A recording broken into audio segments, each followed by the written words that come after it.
రామ్ గారు నిర్వహిస్తున్న happy money visualisation 2.0 లో మీరు జాయిన్ అవ్వాలనుకుంటున్నారా? కింద నంబర్లని సంప్రదించండి. నమస్కారం ప్రియ చౌదరి గారు. నమస్తే అండి. సొసైటీ ఎలా ఉందంటే మేడం ప్రస్తుతం వస్త్రధారణకు సంబంధించినటువంటి విషయం పర్టికులర్గా అంటే అమ్మాయిల విషయంలో చూసుకుంటే చూసే చూపులు దాంతోపాటు మైండ్ సెట్ మీద ఎక్కువగా కామెంట్ చేస్తూ ఉంటారు. స్వేచ్ఛ ఉండదా అమ్మాయిలకి? అంటే డ్రెస్ వేసుకునే స్వేచ్ఛ ఉండదా? ఖచ్చితంగా ఉంటుంది. కొంతమంది పాజిటివ్ కామెంట్స్ చేస్తారు, కొంతమంది నెగిటివ్ కామెంట్స్ చేస్తారు. దీన్ని ఎలా తీసుకోవచ్చు అంటారు? నిజంగా తల్లిదండ్రులు ఈ విషయంలో ఎటువంటి జాగ్రత్తలు తీసుకోవాలంటారు వస్త్రధారణ విషయంలో? మీరు నన్ను చాలా సెన్సిటివ్ క్వశ్చన్, చాలా డెలికేట్ క్వశ్చన్ మీరు వేశారు. చాలా ఎప్పటి నుంచో నా మనసులో ఉంది ఇది. చెప్పాలి అంటే తల్లిదండ్రులతో షేర్ చేసుకోవాలి, ఆడపిల్లలతో కూడా షేర్ చేసుకోవాలి. ఎందుకంటే నాకు కూడా ఒక ఆడపిల్ల ఉంది, నేను కూడా మదర్నే.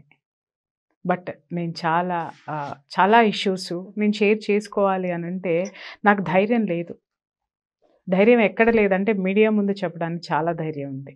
ఓకే, ధైర్యం ఎక్కడ లేదు? ఎక్కడ లేదంటే ఆ కన్సర్న్ తల్లి దగ్గర ఏ ఆడపిల్ల అయితే ఉందో ఆ తల్లి దగ్గర చెప్పలేను, ఆ తల్లిదండ్రుల దగ్గర చెప్పలేను, ఆ తండ్రులకి చెప్పలేను. ఓకే, కానీ మీడియా ముందు చెప్పగలుగుతారు? చెప్పగలను, ఖచ్చితంగా చెప్పగలను. ఎందుకంటే ప్రతి ఒక్క ఆడపిల్ల కూడా నా బిడ్డే కనిపిస్తుందండి, నా బిడ్డే కనిపిస్తుంది. నిజంగా చెప్తున్నాను కదా, ఆడపిల్లలు మోడర్న్ డ్రెస్సులు వేసుకుంటే చాలా చక్కగా ఉంటారు, చాలా చక్కగా ఉంటారు, స్టైలిష్గా ఉంటారు, బాగుంటారు, ఆత్మవిశ్వాసంతో ఉంటారు. అది ఒక ఆడపిల్ల, ఒక ఆడదాన్ని కాబట్టి నాకు కూడా నచ్చుతుంది. This is one side of the coin. Okay, other side దానికి వస్తుంది. Other side of the coin మనం మారాం. నాగరాజ్ గారు, మీరు ఇందాక కూడా నాతో డిస్కస్ చేశారు, ఏం తప్పు మేడం ఆడపిల్లలు వేసుకుంటే అని ఇలా గట్టిగా వాదించారు. మగాళ్ళల్లో మాలో ఉండాలి కానీ విచక్షణ అనేసి. మంచి పాయింట్ అది. ఎందుకంటే బట్ సమాజం అలా లేదండి. ఈ సమాజాన్ని తల్లిదండ్రులు వినరు, ఈ సమాజాన్ని బట్టలు వేసుకునే ఆడపిల్లలు వినరు. ఆడపిల్లలు మంచివాళ్ళే, వాళ్ళకి మనసులో కోరిక ఉంటుందండి, పలానా మోడర్న్ డ్రెస్ వేసుకోవాలా, బాగా కనిపించాలి, బాగుండాలి అని డెఫినెట్గా ప్రతి ఒక్కరికి ఉంటుంది. ఇప్పుడు నేనున్నానంటే నేను వేసుకునే డ్రెస్సింగ్లో కూడా మోడర్న్గా ఏమున్నాయి, లేకపోతే ఇంకా అడ్వాన్స్డ్గా ఏమున్నాయి, దాన్ని ఫాలో అవ్వాలనేటటువంటి కోరిక నాకు ఉంటుంది. దాని దగ్గరికి వెళ్తాను, నేను అడాప్ట్ చేసుకోగలిగినంత వరకు చేసుకుంటాను. కానీ దాన్ని మించి ఒక స్థాయికి వెళ్ళేటప్పుడు ఒక్క సెకండ్ ఆలోచిస్తాను, నా ప్రొఫెషన్ ఏంటి, నేనేంటి, నేను ఎలా ఉండాలి. ఇప్పుడు అందరూ నేను బయటికి వచ్చాను అని అంటే నమస్కారం మేడం అంటున్నారు, ఆ నమస్కారం అలాగే ఉంచుకోవాలి. అవసరమా నమస్కారం అంటే? ఎస్. ఈ సమాజంలో నేను నా బిడ్డను కూడా పెంచాలి, నా భర్త ఉన్నారు, నేనున్నాను, నా సంసారం ఉంది. నా సంసారం మొత్తము ఒక 100 ఏళ్ళు ఒక 100 ఏళ్ళు నేను ముందుకు తీసుకొని వెళ్ళాలి అని అంటే ఈ సంస్కారాన్ని నేను మోసుకెళ్లాల్సినటువంటి అవసరం ఉంది.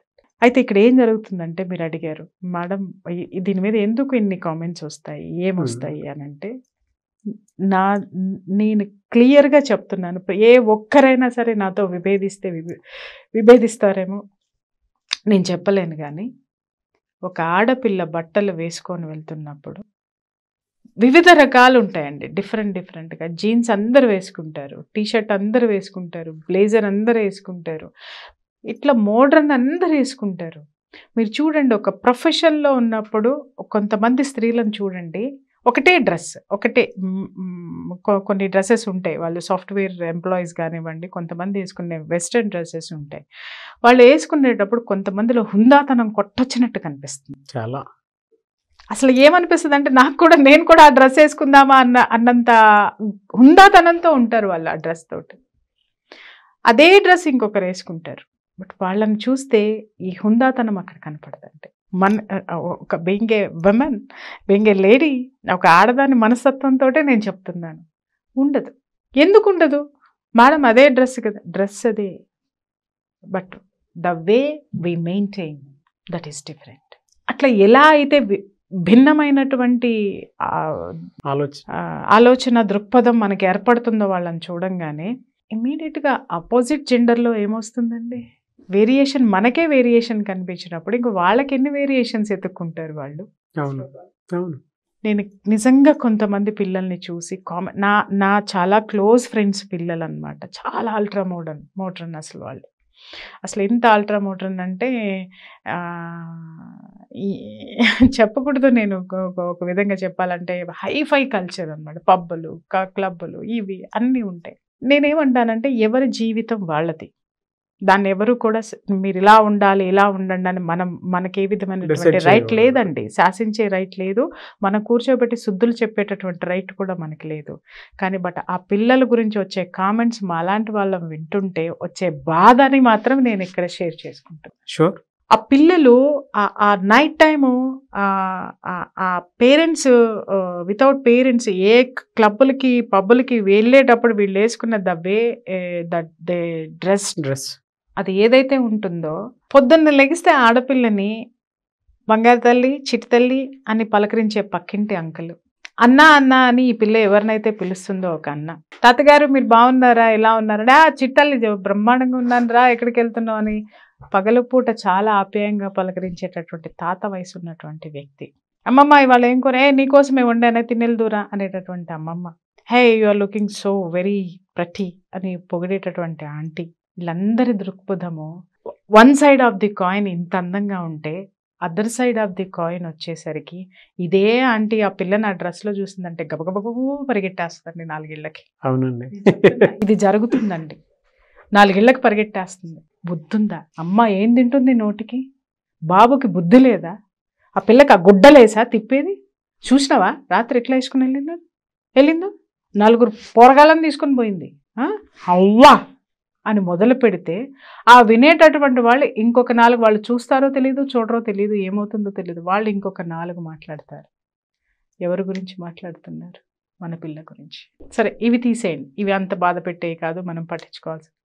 నేను చెప్పాను ఈ అన్న అనేటటువంటి క్యారెక్టర్, అంకుల్ అనేటటువంటి క్యారెక్టర్, తాత అనేటటువంటి క్యారెక్టర్స్, వాళ్ళ యొక్క చూపులు, వాళ్ళ యొక్క కామెంట్స్, వాళ్ళ యొక్క యాటిట్యూడ్ మారిపోతుంది మన బిడ్డ పట్ల. అన్నా అనేటటువంటి పిలుపు ఈ పిల్ల ఏదైతే పిలుస్తుందో వాడు కూడా ఎంత నీచమైనటువంటి వ్యాఖ్యానాలు మన బిడ్డ మీద చేస్తాడు తెలుసా అండి? చాలా. అవును. ఈ తాత వయసు ఉన్నటువంటి వ్యక్తి కూడా ఇంత ఆప్యాయంగా ఈయన ఉండేటటువంటి ఈయనైనా మాట్లాడుతున్నాడు ఆ పిల్ల గురించి అని అనిపిస్తుంది. అంటే అంత వ్యత్యాసం ఉన్నా కూడా, వయసులో వ్యత్యాసం ఉన్నా కూడా ఈ అమ్మాయి అంగాంగాలను విమర్శించేస్తూ ఉంటాడు. అంటే వీళ్ళందరూ ఏంటంటే మన పిల్లని ఒక సెక్స్ టాయ్ లాగా చూస్తారు. దీన్ని మనం మార్చగలమా? బాధ అనిపిస్తుందండి, నిజంగా బాధ అనిపిస్తుంది. పిల్లలకి ఒక ఏజ్ వచ్చేంత వరకు పొట్టి పొట్టి డ్రెస్సులు, చిట్టి పొట్టి డ్రెస్సులు చాలా అందంగా ఉంటాయి. ఒక 10 ఇయర్సా 12 ఇయర్సా ఒక 14 ఇయర్స్ వరకు, 14 కూడా నేను అనను, ఒక 12 ఇయర్స్ వరకు ఇట్స్ ఓకేనండి. మీరు ఇక్కడ వరకు వేయండి, లేకపోతే ఇక్కడ వరకు వేయండి, ఎక్కడ వరకైనా వేయండి. వాళ్ళు ముద్దు ముద్దుగా కనిపిస్తారు. వాళ్ళ మీద ఆ విధమైనటువంటి అంటే వెళతాయి. ఆ పిల్లల మీద కూడా ఆలోచనలు వెళ్తాయి వీళ్ళందరివి, ఏవైతే నేను ఇప్పుడు సోకాల్డ్ పర్సన్స్ గురించి చెప్పాను. కానీ అంత ఉండదు, అంత ఉద్ధృతం అనేది ఉండదు. ఇక్కడ యవ్వనాల్లో ఉన్నటువంటి ఆడపిల్లని చూడగానే ప్రతి ఒక్క మగాడిలో ఆ యొక్క నేచర్ బయటకు వచ్చేస్తుంది. మనం అనుకుంటాం మన అంకుల్ అనుకుంటాం, అరే మనోడు మన ఇంట్లో 10 ఏళ్ళ నుంచి పడున్న పనివాడు కూడా ఎంత నీచంగా మాట్లాడతాడో తెలుసా అండి? మనం అనొచ్చు ఈ వెధవల కోసము వాక్కుంటే వాక్కున్నారు, మేము ఈ వెధవల కోసము నా జీవితాన్ని కానీ నా డ్రెస్ని కానీ నేను దీన్ని కానీ పరిగణలోకి తీసుకోవాలని మనం అనుకుంటామేమో. ఇది ఏదో ఒక రోజు ప్రమాదానికి దారితీస్తుంది. ఇంకొక క్వశ్చన్ వెంటనే వస్తుంది, చీరలు కట్టుకున్న వాళ్ళు చుడిదార్లు వేసుకున్న వాళ్ళకి రాదా అని వస్తుంది. కానీ వీళ్ళ మీద వాంటెడ్లీ వస్తుంది. ఇర్రెస్పెక్టివ్ థాట్స్ క్రియేట్ అవుతాయి. ఇంకొకటి, ఈ ప్రభావం సమాజం మీద ఎలా పడుతుంది అని అంటే, ఇప్పుడు నేను కొన్ని ఫ్యామిలీస్ నేను చూశానండి, నాకు తెలుసు ఎంత బాధేస్తుందంటే. అవన్నీ కూడా నేను షేర్ చేయడానికి కారణం ఏంటంటే, అప్పటి వరకు ఆడపిల్లల్ని చాలా చక్కగా పెంచినటువంటి తల్లిదండ్రులు కూడా ఆ పిల్లలు ఇంజనీరింగ్లోకో లేకపోతే ఇంకా ఫర్దర్ స్టడీస్లోకా లేదా ఒక అమెరికా యుఎస్లో వెళ్ళేసి వచ్చిన తర్వాత అది ఏమవుతుందో వాళ్ళకైతే అర్థం కాదండి. టక్కన పేరెంట్స్ కూడా మారిపోతున్నారు. ఎలా అంటే మీరు నమ్మరు, జస్ట్ ఒక ఇంజనీరింగ్ చదివేటటువంటి పిల్ల నేను బర్త్డే పార్టీ చేసుకోవాలి కాబట్టి నేను రెస్టారెంట్లకి వాటికి మేము పంపము అని వీళ్ళు రెస్ట్రిక్ట్ చేశారు. అయితే ఇంట్లోనే చేసుకుంటాను. They felt very happy. Okay, మీరు ఇంట్లో ఉండొద్దు, బట్ నాకు పలానా పలానా పలానావి కావాలి. తండ్రి అరేంజ్ చేశాడు. నేను ఇక్కడ గమనించండి, నేను ఇవన్నీ ఎందుకు డిస్కస్ చేస్తున్నానో గమనించండి. ఇవన్నీ మా విషయాలు ఎలా బయటకు వచ్చినాయని మీరు కొంతమంది ఆశ్చర్యపోతారు. నేను ఇప్పుడు చెప్పే విషయాలు ఎలా బయటకు వస్తున్నాయి కూడా నేను చెప్తాను. తండ్రి అరేంజ్ చేశాడు, తల్లిదండ్రులు ఇద్దరు బయటకు వెళ్ళిపోయారు. సెకండ్ షో సినిమా వరకు చూశారు. సెకండ్ షో సినిమా తర్వాత ఇంటికి వచ్చారు. ఇవన్నీ ఇంత క్లియర్గా బయట ప్రపంచానికి ఎలా తెలిసినాయి నాగరాజు గారు? మనం చేసేటటువంటి ప్రతి పని మన ఇంట్లో గడప, ఆ గడపని యువతలకి దాటేవాళ్ళు, అవతలకి వెళ్ళేవాళ్ళు కూడా గమనిస్తున్నారు. మీ ఇంట్లో ఏ సంభాషణ జరుగుతుందో మన పనవాళ్ళు అలా బయటికి మోసేస్తారు. మీరు బయట ఎన్ని బీర్లు కొంటున్నారు, ఎన్ని కొంటున్నారు, ఏం కొంటున్నారు, ఏం చేస్తున్నారో ఆ కొనే దగ్గర మన చుట్టుపక్కల మనకు తెలిసిన వాళ్ళు మనకు తెలియకుండా అక్కడే ఉంటారు. మన పిల్ల ఏ పబ్కి వెళ్తుందో, ఏ క్లబ్కి వెళ్తుందో, అక్కడికి వచ్చేవాడు కూడా పబ్కే వస్తాడు, క్లబ్కే వస్తాడు. వాడు వెధవే, వాడు చేసేది అదే పని. కానీ మన బిడ్డని మాత్రమే బజారుకి లాగుతాడు. నిజమని. ఓకే, ఇంకొక విషయం, మనం అనుకుంటాం మన పిల్ల, మన పిల్లకి సెక్యూరిటీగా పలానా వాళ్ళని పెట్టాము, వీళ్ళు ఈ ఫ్రెండ్స్ ఉన్నారు, ఈ మంచి ఫ్రెండ్ సర్కిలే, వీళ్ళకి బీరు తాగటం తప్పితే ఏ విధమైనటువంటి అలవాటు నా పిల్లకి లేదని అక్కడ మొదలుపెట్టినటువంటి ఈ అలవాటు, అసలు ఏ అలవాటు లేని ఆడపిల్ల అక్కడ వరకు వచ్చింది అంటే ఇంకా ముందుకెళ్ళదా? దానికి ఎవరు అవకాశం కల్పిస్తున్నారు? పేరెంట్స్.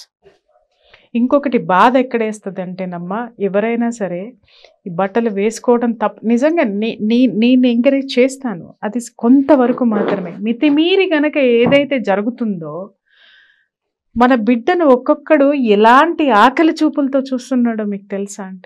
తెలుసా? వాడు కళ్ళు మామూలుగానే ఉంటాయి, కళ్ళల్లో ఏ విధమైనటువంటి ఆ ఫీలింగ్స్ ఉన్నాయో, ఆ కామం ఎలా తొంగి చూస్తుందో నీకు కనపడదు. ఎలాంటి విస్తృత రూపం బుసలు కొడుతుందో ఆ ముక్కులో నుంచి వచ్చే శ్వాస నీకు తెలియదు. మన బిడ్డని ఈ విధంగా తయారు చేస్తున్నాం. మనం ఎదిగాం, సమాజం ఎదగలేదండి. సమాజం ఎదగలేదు, ఖచ్చితంగా ఎదగలేదు.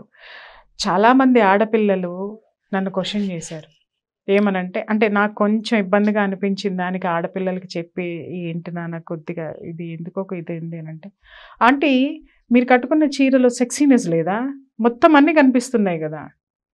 నేను 1-10 సార్లు ఇటు చూసుకుంటే ఏంటి మాట్లాడిన దాంట్లో కరెక్టేనేమో అనేసి. తర్వాత నేను ఒకసారి నాకు అనిపించింది, అవును బహుశా ఇవన్నీ వాళ్ళు ఇలా అనుకుంటున్నారు, దీంట్లో వాళ్ళు అలా చూసారు, మనం అలా చూస్తున్నాము అని నేను సరిపెట్టుకున్నాను. కానీ నా మనసు ఎందుకు అంగీకరించలేదండి. దాని మీద తరోగా నేను చాలా విస్తృతంగా ఆలోచించి ఒక పరిశీలన దీని మీద చేశాను. నేను పిల్లలు ఎందుకు ఇలా మాట్లాడుతున్నారు, నిజంగా చీరలో సెక్సీనెస్ ఉందా, అంటే ఈ వెస్ట్రన్ డ్రెస్సులకి ఈక్వల్గా చీర కట్ అనేది ఉందా అని నేను చాలా నేను అసలు దాని మీద ఒక విపరీతమైన ఆలోచనలు చేసి, విపరీతంగా దాని మీద ఎందుకు ఇలా మాట్లాడుతున్నారు అనుకుని చాలామందిని, ఒక 200-300 మందిని క్వశ్చన్ చేసి, తర్వాత మగాళ్ళని క్వశ్చన్ చేసి, ఇవన్నీ ఒకటి. మన భావం ఎలా ఉంటుందో మన చూపులు ఎలా ఉంటాయి. ఇంకొక విషయం ఏంటంటే, ఆడపిల్లలందరికీ నేను చెప్తున్నాను, మీ మదర్ కట్టుకునే చీరలో సెక్సీనెస్ కనపడిందా మీకు ఎప్పుడైనా? కనపడలా. అమ్మ చీర వంట చేసేటప్పుడు కొంగు ఎట్టిపోతుందో, కొంగు ఊడిపోతుంది ఒక్కొక్కసారి, ఆవిడ పట్టించుకోదు, ఆవిడకి పని అయిపోవాలి అప్పటికప్పుడు. వీటన్నిటిలో అమ్మలో మీరు సెక్సీనెస్ చూసారా? ఆడపిల్లల్ని అడుగుతున్నా, మగపిల్లల్ని అడుగుతున్నా, మీరు క్వశ్చన్ వేస్తున్నారే, మీ డ్రెస్ని క్వశ్చన్ చేసేటప్పుడు ఇమ్మీడియట్గా చీర వైపుకి వస్తున్నారే, కనపడదు, మనకి కనపడదండి. ఎందుకు కనపడదు అనంటే, మన అమ్మని కాదండి, మన అమ్మని కాదు, చీర అంటేనే ఒక హుందాతనం. అవునండి. ఒక స్త్రీతత్వానికి అది తెచ్చేటటువంటి హుందాతనం అండి. చీర జారిపోయినా సరే ఎందుకు కనపడదు అంటే, అది చీర కాబట్టి నీకు అక్కడ సెక్సీనెస్ కనపడదు. అదే అమ్మ డ్రెస్ వేసుకుని లేకపోతే ఇంకొకటి ఏదైనా వేసుకుంటే ఖచ్చితంగా అమ్మలో నీకు మైనస్లు కనపడతాయి. ఆ భావన, చీరలో హుందాతనం దాగి ఉంది, సెక్సీనెస్ లేదు. దాన్ని సెక్సీగా కట్టుకునే వాళ్ళ గురించి నేనేం మాట్లాడలేను. కానీ ఆ చీరలో స్త్రీలో హుందాతనం కనిపిస్తుందండి. వస్త్రధారణ అని మీరు అన్నారు కదా, ఎందుకు ఎప్పుడైనా సరే ఎందుకు 2 చేతులు ఎత్తేది? ప్రధానమంత్రి ఇందిరాగాంధీ అండి, ఆవిడని నా చిన్నప్పటి నుంచి నేను ఆవిడని చూసే చీర అంటే అంత క్రేజ్ పెంచుకున్నాను నేను. ఎగ్జాక్ట్లీ. నా చిన్నప్పుడు ఆవిడ కాశ్మీర్ సిల్క్ శారీస్ కట్టేవారు ఆవిడ. అమ్మో, ప్రతి ఒక్క దాంట్లో ఆవిడ ఎంత హుందాగా ఇలా కూర్చుని ఇలా చూస్తే నేను ఆ చీరని ఆవిడ కట్టినటువంటి అసలు ఏంటి ఈవిడ ఇంత ఇంత హుందాతనంగా ఉందా, ఒక రాయల్నెస్ ఉండేది ఆ చీరలో. అదే దీంట్లో మళ్ళీ పక్కన ఎవరైనా నాకు డ్రెస్లో ఆవిడ అలాగే వేరే అదర్ కంట్రీస్కి వెళ్ళి మిగిలిన ప్రతినిధులను కలిసినప్పుడు డ్రెస్సెస్లో చూస్తే ఈవిడలో ఉన్నటువంటి రాయల్టీ హుందానేసి నాకు ఆ ప్రధానంలో కనిపించేది కాదు, ఆ ప్రధానుల మిసెస్లో కనిపించేది కాదు నాకు. It's true. మన భారతదేశం యొక్క సంస్కృతి మన స్త్రీకి ఇచ్చినటువంటి అతి గొప్ప గిఫ్ట్ ఏదైనా ఉంది అని అంటే, ఆ అమూల్యమైనటువంటి బహుమతి ఏదైనా ఉందంటే చీరకట్టు అండి. అంత హుందాతనం ఇస్తుంది ఆ చీరకట్టు. ఇప్పుడు చూడండి, మనకి ఎప్పుడైనా సరే వెస్ట్రన్ మోడర్న్ డ్రెస్ వేసుకున్న వాళ్ళని చూసి హాయ్ అంటారు, షేక్ హ్యాండ్ ఇస్తారు. అదే హుందాగా చీర కట్టుకుని ఒక మనిషి హుందాగా కనిపిస్తే నమస్తే అండి అంటారు. ఎందుకు వస్తుంది ఈ వేరియేషన్? ఎందుకు మన ఆలోచన దృక్పథం మారుతుంది అని అంటే ఆ చీర కట్టుకున్నటువంటి గొప్పతనం. అంటే ఇక్కడ చాలామంది అనొచ్చు, నువ్వు ఎక్కడో వెస్ట్రన్ డ్రెస్కు మొదలుపెట్టి చీరకు వచ్చావు, మమ్మల్ని చీరలు చుట్టుకొని కూర్చోమంటావా అని. నేను అనటం లేదు. ఏ డ్రెస్ వేసుకున్నా హుందాతనం అనేది మనం చూపించాలి. అంతే. You wear western dress. మనం మొదటే ప్రస్తావించుకున్నాం. వెస్ట్రన్ డ్రెస్లో కూడా, ఆ మిడీస్లో కూడా, ఆ కోట్ వేసుకోవడంలో కూడా, బ్లేజర్లో కూడా ఎంత హుందాతనం ఒక్కొక్క విమెన్లో కనిపిస్తుంది. అవునండి, నాకే అనిపిస్తుంది నేను వేసుకుందామని, వద్దులే మనకి ఇది సూట్ కాదు, ఇది మనకి కరెక్ట్, చూసి ఆనందించాలి మాత్రమే అనుకుంటాను నేను. ఓకే, అది వాళ్ళకి నప్పింది, వాళ్ళు దాన్ని మెయింటైన్ చేశారు. సో అట్లా డ్రెస్సులు మీరు అన్నట్టు అన్ని డ్రెస్సులు వేసుకోండి, కానీ ఎక్కడ వేసుకోవాలో వేసుకోండి. పొట్టి డ్రెస్సులు వేసుకోండి, అవి ఎక్కడ వేసుకోవాలో వేసుకోండి. ప్రపంచం ముందుకు ఎందుకు వస్తున్నాం అంటే ఎక్కడ వేసుకోవాలో అని అంటే సమాజం ముందు కాకుండా ఇంట్లో హస్బెండ్ ముందు అలా అంటారా? ఇప్పుడు కొంతమంది అండి నైటీలు వేసుకొని బయటకు వచ్చేసి స్కూటీలు వేసుకొని తిరిగేస్తూ ఉంటారండి. నేను చెప్తున్నా, నైటీలు వేసుకునే వాళ్ళందరికీ కోపం వస్తే వచ్చింది నన్ను తిట్టుకోండి, కామెంట్స్ పెట్టుకోండి అమ్మా. కానీ నేను చెప్తున్నాను, మీరు అలా నైటీలు వేసుకొని చున్నీలు వేసుకొని స్కూటర్ల మీద రోడ్డు మీద వెళ్తుంటే ఎంతమంది మగవాళ్ళు ఎంత నీచంగా కామెంట్స్ చేస్తారు. బాధతో చెప్తున్నాను నేను. అది మహిళ నా అంశ అండి, నా ప్రతినిధి ప్రతి మహిళ కూడాను. ఎలా ఉండాలి అని అంటే ఎస్ వెళ్ళాలి. ఎప్పుడంటే కొన్ని కూరగాయలు కొనుక్కోవడానికి చీర కట్టుకొని బయటికి రాలేము. కూరగాయలు కొనడానికి ఖచ్చితంగా నైటీ వేసుకునే బయటకు వస్తామా, ఆ గడపలో కొనుక్కుంటాము, వెళ్ళిపోతాం మనం. అట్లాగే గుమ్మం ముందు వరకు అలౌడ్ అండి. స్కూటీలు వేసుకుని ఎక్కడికండి వెళ్తున్నారు మీరు? మార్కెట్లకు పోతున్నారు నైటీలు వేసుకుని. ఇవే నైటీలు వేసుకుని పొద్దున్న నుంచి సాయంత్రం. కొంతమందికి హెల్త్ ప్రాబ్లం దృష్ట్యా కొంతమంది వేసుకుంటారు, వాళ్ళని మనం మాట్లాడడానికి లేదండి. బట్ కొంతమంది అసలు మన శరీరానికి ఇది నప్పదా, నప్పినా నప్పకపోయినా అది వేసుకుంటాము అనుకుంటే వేసుకుంటారు. దాన్ని మనం కామెంట్ చేయాల్సిందే లేదు. But behind that the way we dressed ఇలా ఉంది అంటే సమాజానికి ఇలా కనిపిస్తుంది. అంటే అందరు అనొచ్చు, ఈవిడ చీర కట్టుకుంది కాబట్టి ఎంతమంది ఈవిడికి నమస్కారాలు పెట్టారా, ఈవిడ్ని ఇది చేశారా అంటే, చీర కట్టుకుంటే నేను కూడా చాలా కామెంట్స్ని ఫేస్ చేస్తానండి. చీర కట్టుకున్న వాళ్ళు కూడా కామెంట్స్ వేస్తారు. కానీ చీర కొంగు తీసి చెక్కి పాట్మని కొడితే 40 మంది వచ్చి వాడిని కొడతారు. It's true. ఆ కాన్ఫిడెన్స్ ఉంటుంది. సమాజం అప్పుడు ఎవరిది తప్పు అంటుంది? వాడి తప్పు ఉంటుంది, నాదనదు. ఓకే, అదే ఈ డ్రెస్సెస్ వేసుకొని కామెంట్ చేశాడు అన్నప్పుడు అప్పుడు కూడా 40 మంది వస్తారండి, అప్పుడు కూడా వాడినే కొడతారండి. కానీ వాడు వెళ్ళిపోయిన తర్వాత ఎవరిది తప్పు అంటారండి? మనల్నే తప్పు. సో సమాజంలో మనం నిజంగా పేరెంట్స్ అందరూ మన పిల్లల్ని ఎగ్జిబిట్ చేస్తున్నామండి. నాగరాజు గారు, ఇప్పుడు ఒక బంగారపు నగ ఉందండి, దాన్ని ఎక్కడ పెడతామండి? పీరువాలో వాటిలో పెట్టుకుంటాం. ఎందుకనండి? బయట పెట్టచ్చు కదండి, మనం కాపాడుకోగలం కదండి. మనం ఎప్పుడు 24 గంటలు చూసుకుంటూ ఉంటాం కదండి. దాన్ని ఎందుకండి బీరువాలో పెడుతున్నాం? ఎందుకంటే ప్రతి ఒక్కడి దృష్టి దాని మీద దొంగతనం చేయాలనే ఉంటుంది, దాన్ని దొంగిలించాలనే ఉంటుంది. Protection layer. అలాగే అందుకని దానికి అంత ప్రొటెక్షన్ కల్పిస్తాం. అలాగే మన యొక్క ఆస్తి, మన యొక్క అపురూపమైనటువంటి మన బిడ్డని మనం ఎంత ప్రొటెక్ట్ చేసుకోవాలండి. ఎందుకంటే ప్రతి ఒక్కడు ఎప్పుడు అనుభవిద్దామా అనే దృక్పథంతో ఉంటాడు. సుమన్ టీవీలో మీ పర్సనల్ అండ్ బిజినెస్ ప్రమోషన్స్ కోసం కింది నెంబర్కి కాంటాక్ట్ చేయండి.